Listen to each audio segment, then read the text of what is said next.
Amados, quando lemos a Bíblia, os Evangelhos, há um fato lá que é muito intrigante para quem os lê, para quem estuda, que é encontrar em vários momentos o Senhor Jesus Cristo proibindo alguém de falar quem ele era, que foi ele que curou, que foi ele que expulsou o demônio, que foi ele que operou o milagre. Vamos ver isso em algumas passagens, e eu vou ler todas na Nova Versão Internacional. Vejamos o que diz em Marcos capítulo 7, versículo 36. Evangelho de Marcos 7, 36. Depois de curar um homem surdo e ressuscitar uma menina, veja o que encontramos em Marcos 7, 36. Jesus ordenou-lhes que não o contassem a ninguém. Contudo, quanto mais ele os proibia, mais eles falavam. Jesus proibiu. Jesus deu uma ordem, não falem para ninguém, fui eu. Por que Jesus fez isso? Lá em Mateus capítulo 9, versículo 30, depois de curar 2 cegos, nós encontramos escrito, e a visão deles foi restaurada. Então Jesus os advertiu severamente. Cuidem para que ninguém saiba disso. Como é que 2 camaradas que foram cegos a vida toda, agora começam a ver, não vão dizer o que aconteceu. Mas Jesus está dizendo, não contem que fui eu. Parece que essa atitude de Jesus é para inspirar, é para ensinar humildade, para que nós fazendo alguma coisa boa, não procuremos ser reconhecidos. Terá sido por isso? Jesus não estava querendo a glória para si, embora ele fosse Deus encarnado. Mateus capítulo 16, versículo 20, Jesus vai dizer aos seus discípulos para não compartilharem com ninguém que ele é o Messias. A palavra Messias significa aquele que é o esperado, o libertador, o prometido pelas profecias. Então nós encontramos lá em Mateus 16, 20, então advertiu a seus discípulos que não contassem a ninguém que ele era o Cristo, aquele que foi enviado por Deus para cumprir todas as profecias e se tornar o libertador do povo de Israel. Marcos capítulo 9, versículo 9, encontramos o texto dizendo, enquanto desciam do monte, Jesus lhes ordenou que não contassem a ninguém o que tinham visto, até que o Filho do Homem, ou seja, ele mesmo, tivesse ressuscitado dos mortos. Jesus não queria que ninguém, nem os seus discípulos, falassem para ninguém que ele era o Messias, que ele era o Cristo, que foi ele quem ressuscitou, que foi ele quem curou. Por que ele estava fazendo isso? Mas Jesus também disse aos demônios que ele expulsou, que não revelassem a sua identidade. Vejam o que encontramos em Marcos capítulo 1, versículos 24 e 25. O que queres conosco, Jesus de Nazaré? São os demônios falando com Jesus. Viestes para nos destruir? Sei quem tu és, o Santo de Deus. E Jesus volta-se para eles e diz, cala-te e saia dele. Repreendeu Jesus. Marcos 1, versículo 34. Jesus curou muitos que sofriam de várias doenças. Também expulsou muitos demônios. Não permitia, porém, que estes falassem, porque sabiam quem ele era. Essas ordens parecem muito estranhas para nós, não é verdade? Porque entendemos que o Evangelho é importantíssimo para a salvação dos que estão perdidos. Como Jesus não queria ser reconhecido, sabemos que Deus quer a salvação de todos, amém, irmãos? Por que então Jesus proibia que falassem dele? No Evangelho de Marcos, nós vamos descobrir o motivo desse mandamento estranho na explicação do efeito da desobediência do homem que foi curado por Jesus. Acompanhe comigo Marcos capítulo 1, versículos 44 e 45. Depois de curar um leproso, Jesus disse, olhe, não conte isso a ninguém. E lá no verso 40, isso é no 44, 45 a gente vai ver ainda. Ele, porém, saiu e começou a tornar público o fato, ou seja, contando para todo mundo o que aconteceu, espalhando a notícia. Por isso Jesus não podia mais entrar publicamente, depois disso, em nenhuma cidade, mas ficava fora, em lugares solitários. Todavia, assim mesmo, vinha a ele gente de todas as partes. Jesus agora não podia mais entrar na cidade. Toda vez que ele entrasse, era um tumulto. A multidão. Quem não se lembra de Jesus entrando em Jerusalém, às vésperas da Páscoa, e a multidão o aclamando, bem-vindo aquele que vem em nome do Deus Altíssimo, bem-vindo o Rei, o Filho de Davi. E colocando capas e ramos para que ele passasse. O propósito de Jesus durante seu ministério na terra, queridos, não era de ficar num lugar para edificar uma congregação grande ou restabelecer o reino geopolítico de Israel. como muitos pensavam, como tantos queriam. Ele queria introduzir a mensagem da salvação em muitos lugares. Ele estava plantando a semente da construção do reino de Deus na terra. Semente essa que somente produziria fruto mais tarde. Ele não estava pensando em colher os frutos agora. A palavra de Deus diz que há um tempo certo e determinado por Deus para todas as coisas. E como nós somos ansiosos para colher logo, né? A Flávia ganhou 3 mudas de hora para Nóbiles. Nome interessante, né? Dá para a gente fazer uns trocadilhos. E eu peguei e plantei. Toda vez que eu vou colocar água naquela planta, irmão, eu olho e digo assim, puxa, mas não dá para ainda arrancar umas folhinhas aqui? A gente quer ver a coisa logo, né? A gente planta hoje, a gente já quer colher amanhã. Olha como é que é a tecnologia. Irmãos, quando Deus fez um pé de jabuticaba, e eu nunca esqueço a experiência que o Frásio me compartilhou aqui, de quando o pé de jabuticaba dele deu jabuticaba pela primeira vez. Foram 2 jabuticabas, não é isso? Depois de 12 anos, não foi isso? Ele vai aguar, como sempre fazia, descobriu 2 jabuticabas. A primeira ele espremeu na terra e consagrou para o Senhor, não foi assim? A outra ele pegou e cortou em 4, para ele, Eva, Bruno e Alain tomarem no café da manhã, orando em gratidão a Deus por causa daquela jabuticabinha. 12 anos para dar jabuticaba. Agora, você já viu um pé de jabuticaba quando ele começa a dar? Não tem um galinho que fica sem jabuticaba, é ou não é? Vem lá de baixo até, como a gente dizia na roça, até as grimpas. Coisa linda, um pé de manga quando dá manga. Carrega, fica caído. A gente não precisa nem subir, a gente colhe panhando aqui de baixo. Uma goiabeira, coisa maravilhosa. Um abacateiro, né? Jamelão, problema para quem passa embaixo de um pé de jamelão. Aqui tinha uma construtora e quase na esquina tinha um pé de jamelão. Aquele pé de jamelão era o sofrimento para muita gente que passasse ali. Perdia a roupa. Lembra disso? Jamelão cai madurinho, aquilo lá tinta, não sei nem se aquilo sai. E é gostoso de comer a gente quando criança, porque ficava com a boca toda azulada. Não é? Mas Deus fez para dar no tempo certo. Aí eu fui na casa de um parente meu que comprou um pé de jabuticaba. Foi numa dessas casas de agricultor e comprou lá um pé de jabuticaba desse tamaninho, já dando jabuticaba. Eu Frásio esperou 12 anos. Eva olhava para aquela jabuticabeira e dizia, Senhor, né, Eva? Quando é que eu vou comer uma jabuticabinha? 12 anos. Aí você pensa, 12 anos já é uma árvore. Não, era uma árvore, acho que devia ser mais ou menos essa altura aqui, Frásio. 12 anos. Aí eu chego na casa daquele meu parente e falo, rapaz, mas já tem jabuticaba. Como é que é isso? Falando, isso aqui é de enxerto.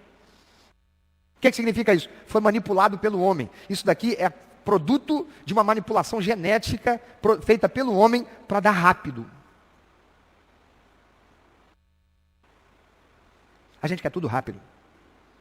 Mas a palavra de Deus diz que tem tempo certo e determinado por Ele para todas as coisas. Eu cresci aprendendo na roça.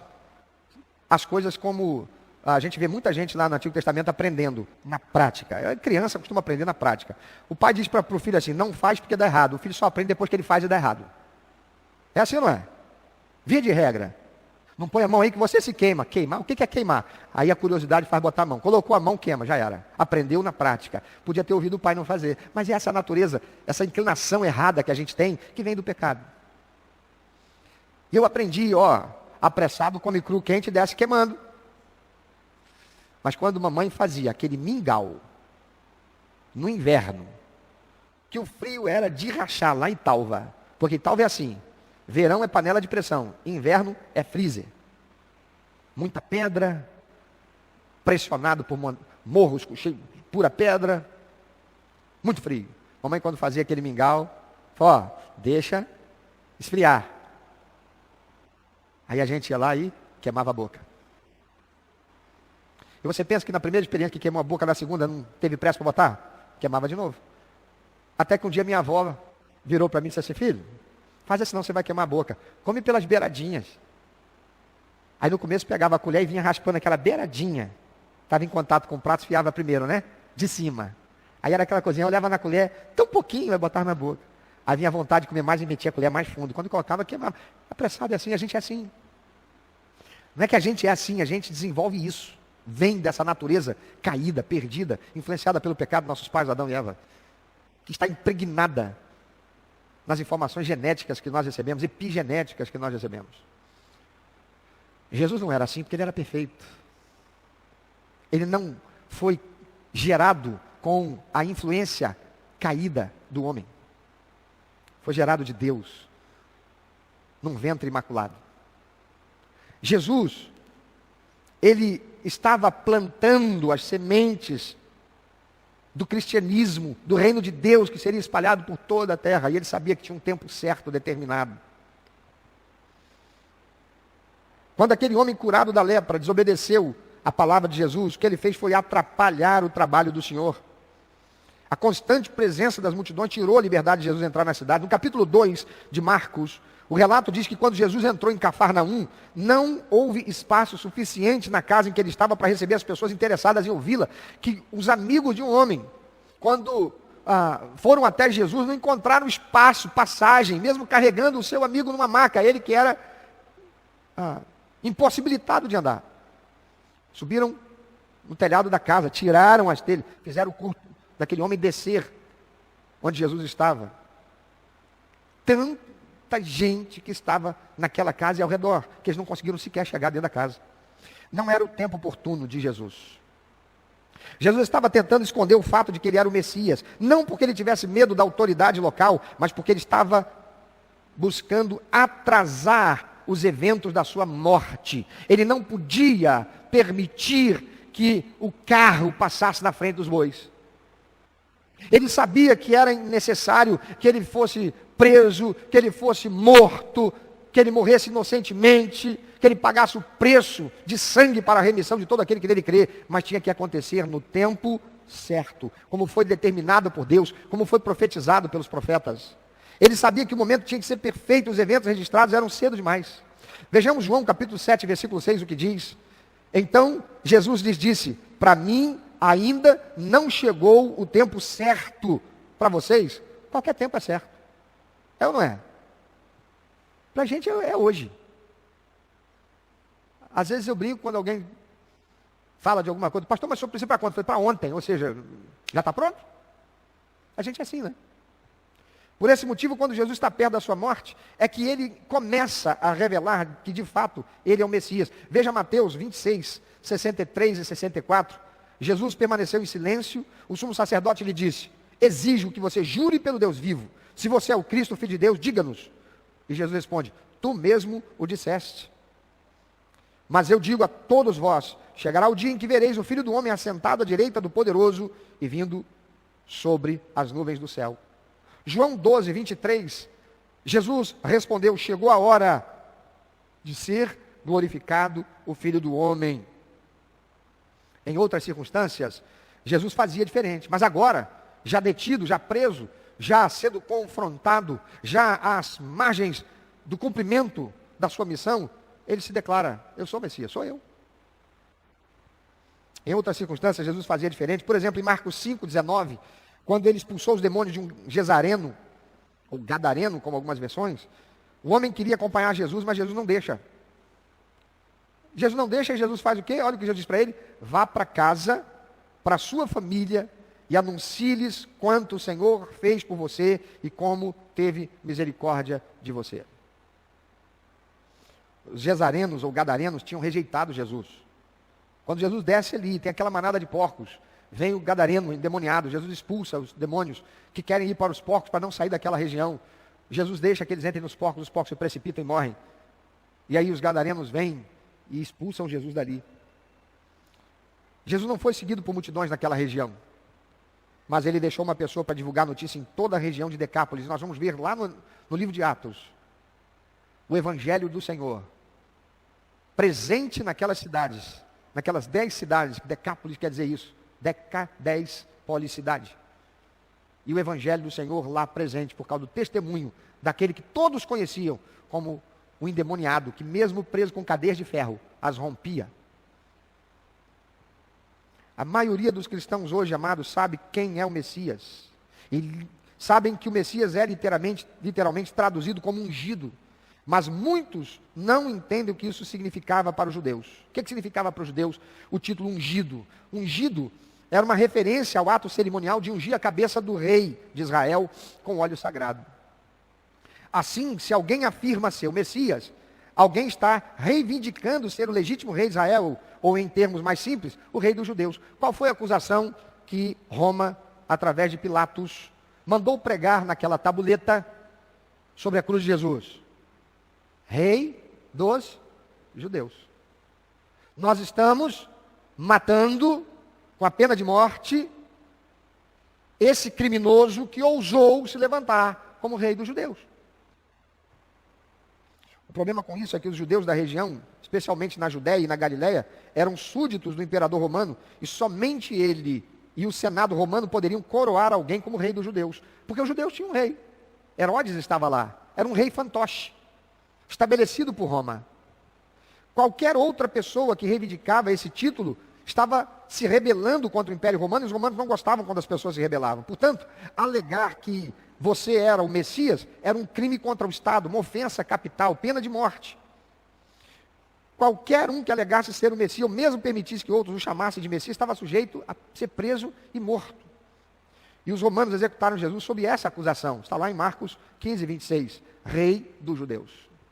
No entanto, Pôncio Pilatos não era o único oficial romano na Palestina a lidar com um líder judeu popular que era visto como rei dos judeus. Você vai ler isso nos evangelhos, você vai encontrar que houve outros que movimentaram a política daquela região e produziram a resposta dada por Roma.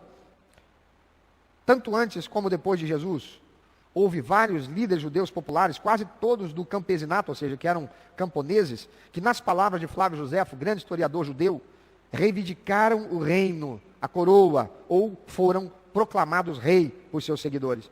Pensa no que acontece quando Jesus entra em Jerusalém, sentado num burrinho, cumprindo a profecia, e sendo recebido pelo povo que o aclama dizendo: bem-vindo o rei, bem-vindo aquele que vem da casa de Davi, bem-vindo o filho de Davi que entra em Jerusalém. Você pode imaginar isso? Agora imagina isso nos ouvidos do sumo sacerdote e dos sacerdotes que, para ocuparem essa função, que tinha poder sobre o povo, eram também colocados por Roma. Eram judeus, fariseus, saduceus, mas que tinham seus interesses ligados com Roma. Se a gente desagrada a Roma, a gente perde essa boquinha. Se a gente desagrada o povo, a gente provoca uma rebelião. Adivinha a quem que eles agradam? A si mesmos. Eles eram como muitos políticos, que uma hora dizem que o PT é o partido político do Satanás. Passa-se alguns anos, lá vem de novo alguém que, quando estava no poder, alimentou pela corrupção os interesses desses mesmos que agora aplaudem e dizem: não, esse é o cara para ser o novo presidente. É bem assim. Assim parece que uma das formas concretas que a inquietação social tomou no final do período do Segundo Templo foi a de um grupo de seguidores reunidos em torno de um líder que eles haviam aclamado como rei. Você vai encontrar isso na história, antes de Jesus. Mas tudo deve ser feito na hora certa. Você pode repetir isso? Você repetiu, mas você concorda?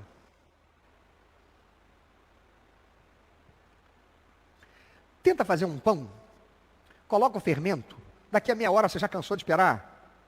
Dá seguimento para fazer o pão para você ver que coisa horrorosa que vai ficar. É ou não é, cozinheiros? É ou não é? Não vai crescer a massa, na hora que assar o negócio fica todo esquisito. Na hora de comer, vai ser ruim de comer, né?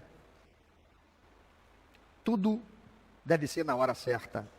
Podemos observar outro fato importante no Evangelho de João, que desde o primeiro milagre, Jesus mostrou que estava trabalhando dentro de um determinado tempo, e as outras pessoas às vezes atrapalharam esse plano. Você vai contar isso em João 2, 4, 7, 6, 8, 30, 8, 20, 12, 23, 13, 1, 17, 1. Já anotou, né? Joia. Nos relatos de João, nós vemos como Jesus andava ciente do seu propósito maior e determinado de chegar à culminação do plano eterno no momento certo.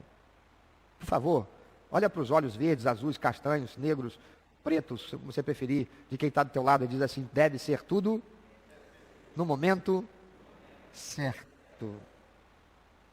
Por que tantos casamentos dão errado? Necessariamente não é porque um não deveria casar com o outro, é porque foi no momento errado. Não estavam preparados ainda. Mas tudo deve ser no momento certo. Por que alguns empreendimentos, depois de 1 ano, 2 anos, fracassam? Porque ainda não estava preparado. Tudo tem que ser no tempo certo.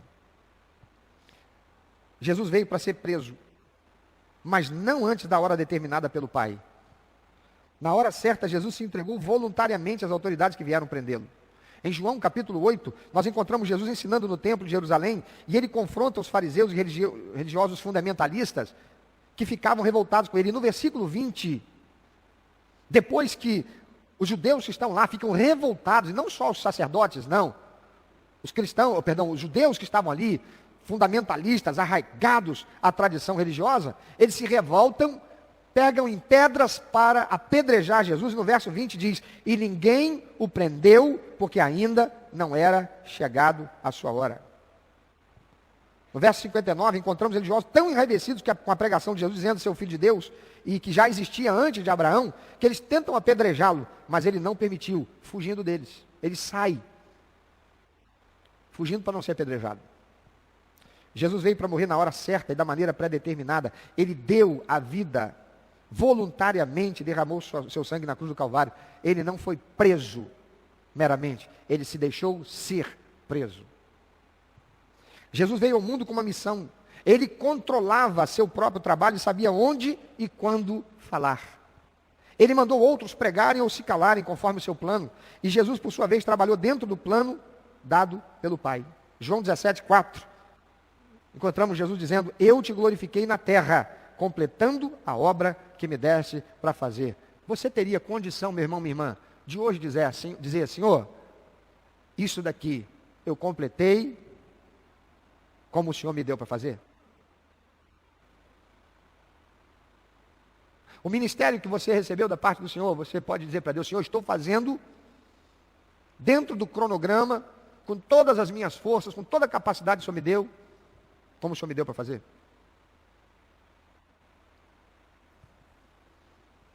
Certa feita eu estava tão triste, me sentindo tão frustrado.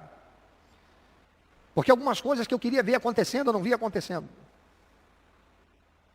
Que eu resolvi tomar uma providência. Eu vou fazer, agora eu vou. Não vou esperar por ninguém.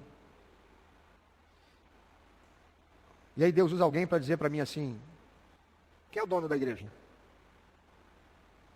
Por que você quer fazer as coisas no seu tempo? Mas a gente tem sempre uma justificativa, né? A gente tem sempre uma resposta, né? Mas, Senhor, não é para ser feito? É. Mas é do meu jeito e no meu tempo. Satanás, às vezes, irmãos, ele nos incita a acreditarmos que o que estamos fazendo certo não está sendo feito no tempo certo. E você sabe quando é que a gente dá ouvido para o inimigo e não consegue enxergar a verdade? É quando a gente já está tão bombardeado com o pensamento insuflado por eles, que o nosso sentimento acaba sendo contaminado. Conhece aquela frase que diz, de boa intenção, o inferno está cheio? Tem um outro ditado lá na minha terra que diz assim, pensando morrer um burro de 4 pernas, com 4 pernas pendurado num poste. Eu nunca entendi esse adágio popular, até que eu muito refleti sobre ele. Pensando, morrer um burro. Burro pensa? Não. Pensando, morrer um burro com as 4 pernas pendurado num poste. O que vai amarrar um burro num poste pelas pernas? Para largar lá para morrer?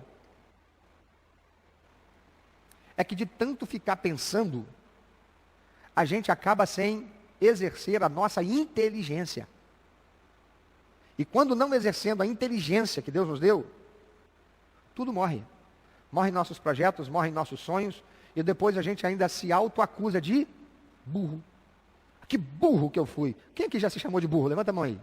Além de mim. Meu pai.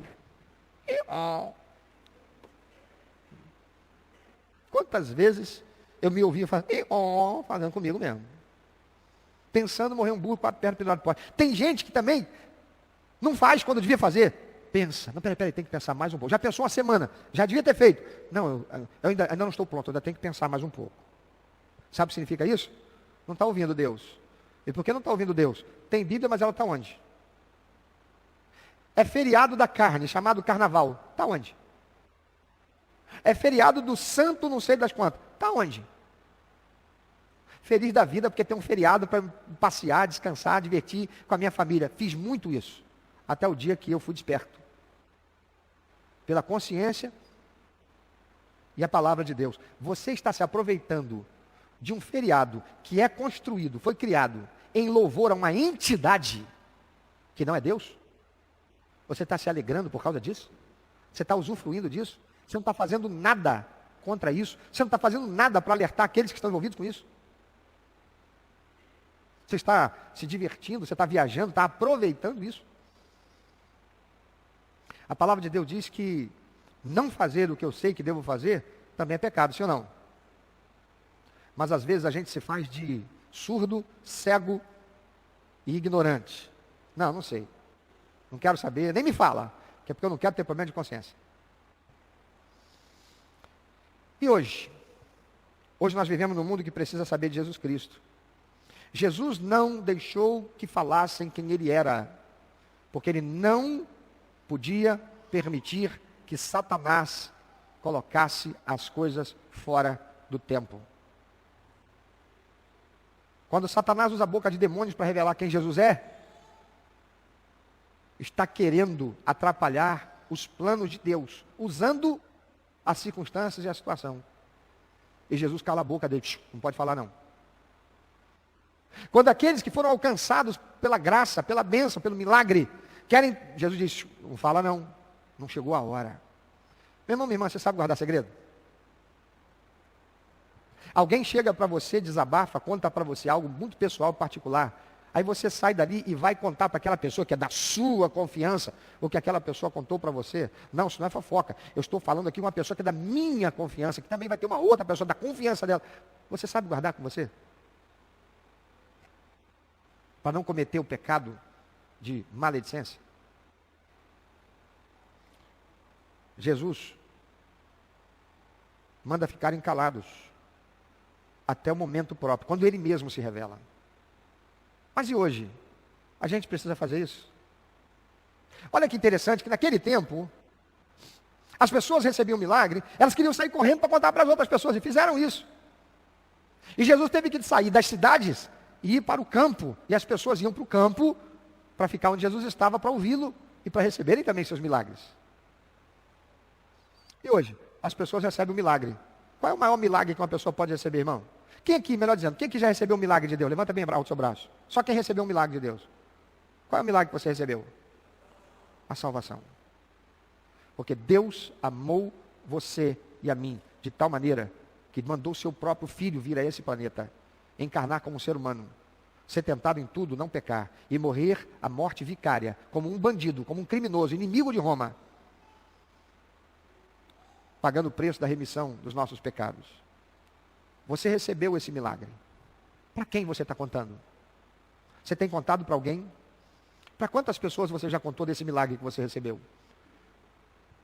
Hoje nós vivemos num mundo que precisa saber de Jesus Cristo. Jesus não pede o nosso silêncio, e a divulgação do Evangelho na sua pureza não atrapalhará os planos de Deus, pelo contrário. Ele ordena que anunciemos a todas as pessoas a respeito dele, para que com isso provoquemos a sua volta. Mateus 24, versículo 14 diz, e será pregado, é ele dizendo, e será pregado esse evangelho do reino por todo o mundo, para testemunho a todas as nações, então virá o fim. A volta de Jesus só se dará quando o evangelho for conhecido de todas as nações. O apóstolo Paulo, um dos homens que mais se dedicou à divulgação da palavra de Deus, lá em Romanos capítulo 1, versículo 16, encontramos, pois não me envergonho do evangelho, porque é o poder de Deus para a salvação de todo aquele que crê, primeiro do judeu e também do grego. Quantos crentes hoje parecem ter vergonha e não falam de Jesus, não contam do milagre? Eu não sei falar, eu não sei nem o que falar. Nessa igreja, quem se torna membro não pode falar isso sem estar cometendo pecado. Porque passa 3 meses, passa por 4 discipulados, sabendo o que se espera como membro do corpo de Cristo, como Deus espera que esse crente proceda, o que significa ser cristão, membro da igreja, o que significa a salvação, tem o conhecimento da doutrina da verdade da salvação, e dizer que não sabe?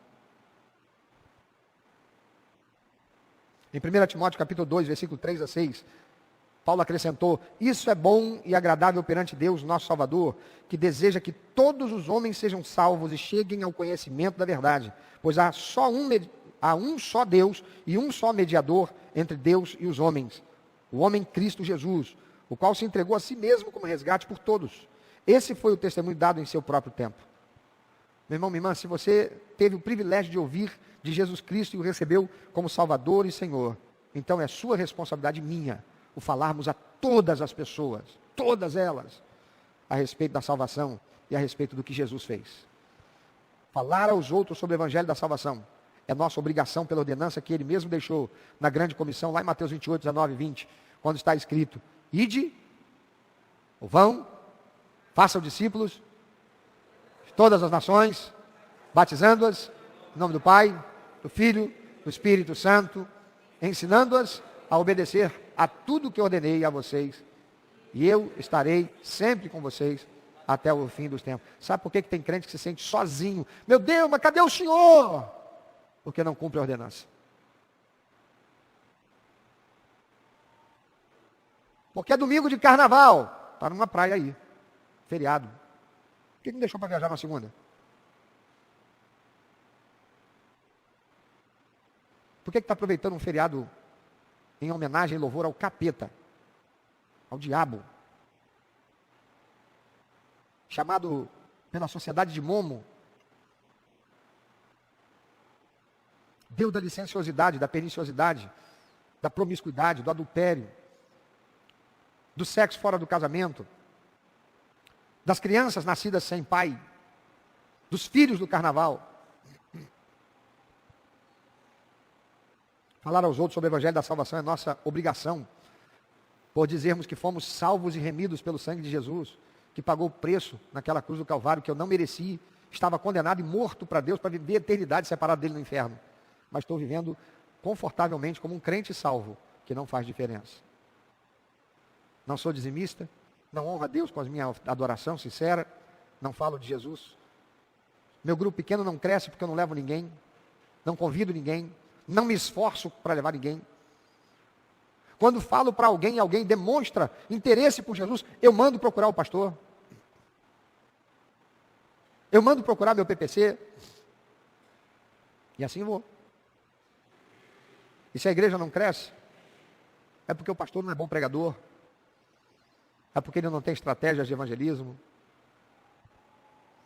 E o Senhor diz: aos que me honram, honrarei, mas os que me desprezarem serão desmerecidos. Pensa aí sobre isso. Você é um crente que vive dando desculpa porque você não consegue levantar de domingo para poder ir para a igreja, para cultuar o Senhor. Você é um crente que vive explicando ou dando explicação do porquê que você não consegue ter constância, mas vive na inconstância.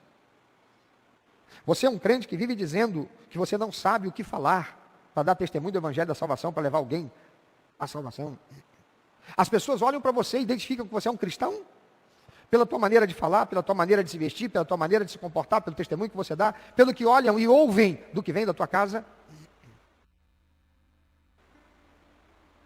As mulheres olham para você e veem, mulher, que você é uma mulher de Deus, que não tem compromisso com ideologias feministas. E por causa disso você tem um casamento abençoador. Os homens olham para você, marido, e não veem em você um machão, um machista, mas veem em você um homem que ama a sua esposa, a sua família.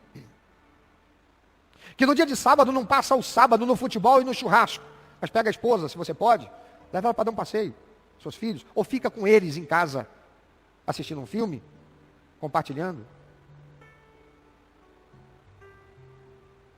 Porque você não tem obrigação de ter dinheiro para levar ela para shopping, para isso, para aquilo, aquilo outro. Mas se você pode ir para churrasco, depois do futebol, por que você não pode comer um churrasquinho de gato ali na esquina com ela? E os outros homens estão olhando para você e zoando de você porque você é um crente. Mas quando eles estão no aperto, na crise, no problema, quando eles estão com crise no relacionamento conjugal, eles estão recorrendo a você, estão procurando a você, porque veem em você um homem de Deus.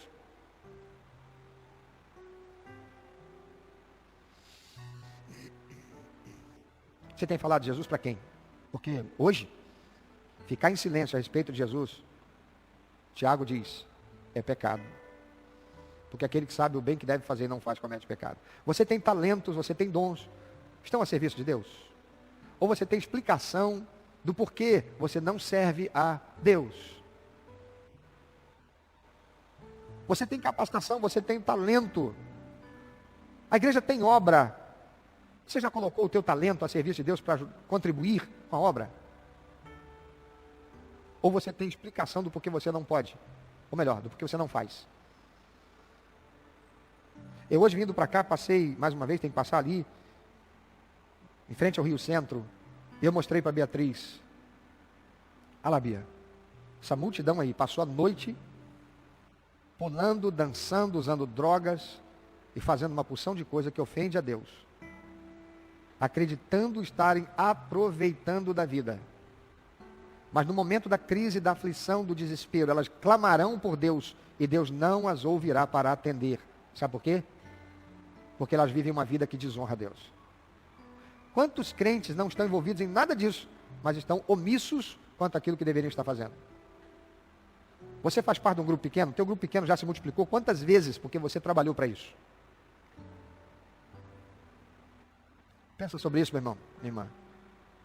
Porque chegará um tempo que nós teremos que nos apresentar perante o Senhor. E a nossa salvação, ela depende da graça, do sacrifício de Jesus na cruz, que não merecemos e jamais poderemos fazer qualquer coisa por merecer. Mas se você é alguém que não gosta de receber ninguém em casa e também não vai na casa de ninguém, você vai falar de Jesus para quem? Se você é alguém que não tem o coração aberto para receber, você vai falar de Jesus para quem?